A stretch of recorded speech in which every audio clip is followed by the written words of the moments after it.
একবার রাসূলুল্লাহ সাল্লাল্লাহু আলাইহি ওয়াসাল্লামের নিকট এক ব্যক্তি উপস্থিত হয়ে বলল, হে আল্লাহর রাসূল, আমার মধ্যে ৩টি বদঅভ্যাস রয়েছে, মিথ্যা বলা, চুরি করা ও মদ খাওয়া। আমি ৩টি বদঅভ্যাসই ছেড়ে দিতে চাই, কিন্তু একসাথে এর সবকটি ছাড়তে পারছি না। আমাকে একটি একটি করে এগুলো পরিত্যাগ করার সুযোগ দিন এবং কোনটি আগে ত্যাগ করব তা বলে দিন।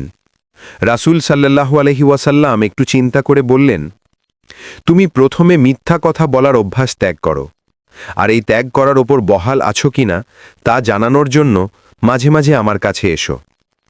সে এতে রাজি হয়ে চলে গেল এবং কোনো অবস্থাতেই মিথ্যা বলবে না বলে দৃঢ় সংকল্প গ্রহণ করল। রাত্রে সে অভ্যাস মতো চুরি করতে বেরিয়ে পড়ল, কেননা এটা সে বাদ দেওয়ার ওয়াদা করেনি। কিন্তু কিছু দূর গেলেই তার মনে হলো, রাসূল সাল্লাল্লাহু আলাইহি ওয়াসাল্লামের সাথে দেখা করতে গেলে তিনি যদি চুরি করেছি কিনা জিজ্ঞাসা করেন, তাহলে মিথ্যা তো বলা যাবে না, কাজেই সত্য বলে স্বীকারোক্তি দিতে হবে। আর তাহলে রাসূলের দরবারে অপমান তো সহ্য করতেই হবে, উপরন্তু হাতটাও কাটা যাবে। অনেক ভেবেচিন্তে সে ফিরে এলো, চুরি করতে যাওয়া হলো না। এরপর সে মদ খাওয়ার জন্য গ্লাস হাতে নিয়ে তাতে মদ ঢালল, কিন্তু মুখে নিতে গিয়ে আবার ওই একই প্রশ্ন তার মনে উদিত হল। রাসূল সাল্লাল্লাহু আলাইহি ওয়াসাল্লামের দরবারে তো আজ হোক কাল হোক যেতেই হবে। তিনি যদি জিজ্ঞেস করেন মদ খাওয়া চলছে কিনা, তাহলে কি জবাব দেব? মিথ্যা তো বলা যাবে না, আর সত্য বললে অপমান ও ৮০ ঘা বেত্রদণ্ড। অতএব মদও সে ছেড়ে দিল।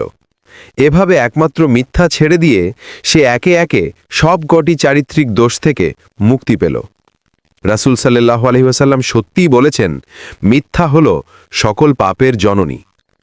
শিক্ষা: এই ঘটনার মধ্য দিয়ে মানুষকে ইসলামে দীক্ষিত করার একটি অত্যন্ত বিজ্ঞানসম্মত চমকপ্রদ কৌশল শিক্ষা দেওয়া হয়েছে। সেই শিক্ষাটি এই যে ইসলাম বিরোধী কর্মকাণ্ড ও চরিত্র যখন কারো অভ্যাসে পরিণত হয়ে যায়, তখন তাকে রাতারাতি শুধরে পবিত্র করা সম্ভব হয় না। এজন্য ধীরে ধীরে ও পর্যায়ক্রমে চরিত্র সংস্কারের চেষ্টা করতে হবে।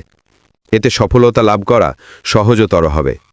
এ কথা ব্যক্তির ক্ষেত্রে যেমন সঠিক, জাতির ক্ষেত্রেও তেমনই অভ্রান্ত।